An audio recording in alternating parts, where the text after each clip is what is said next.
حضرت علی کرم اللہ وجہہ کا ایک فرمان مبارک ہے۔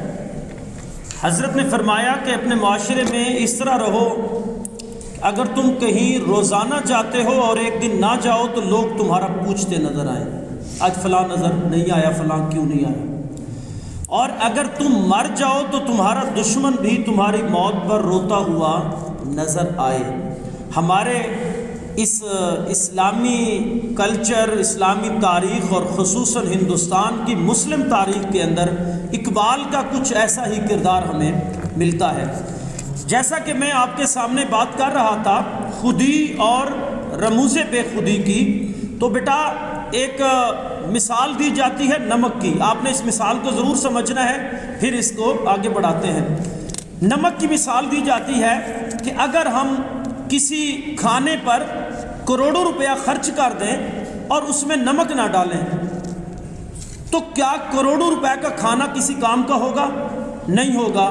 جو بھی کھائے گا صرف نمک کا نام لے گا کہ نمک نہیں ہے۔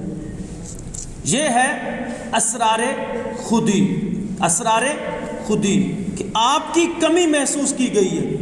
رموز بے خودی کیا ہے کہ کھانا تھا، نمک مکمل تھا، مگر کسی نے نمک کا نام نہیں لیا۔ یہ ہے رمز بے خودی کا، خود کو غائب کر دو۔ اپنے اندر جو خدا نے خوبیاں رکھی ہیں ان کو سادگی سے آگے لے کے چلتے جاؤ۔ شو نہ کراؤ کہ میں تو کوئی بڑی چیز ہوں، میں تو یعنی یہ ایک درس ہے اقبال کا۔ تو بہرحال خودی اور بے خودی بہت بڑا درس ہے اور اس کو ضرور سمجھیں۔ خودی کا سر نہاں لا الہ الا اللہ، سر راز کو کہتے ہیں، اور اگر خودی انسان کے اندر جو سر ہے، جو راز ہے، وہ لا الہ الا اللہ کے اندر ہے۔ تو علامہ اقبال کے فکر پر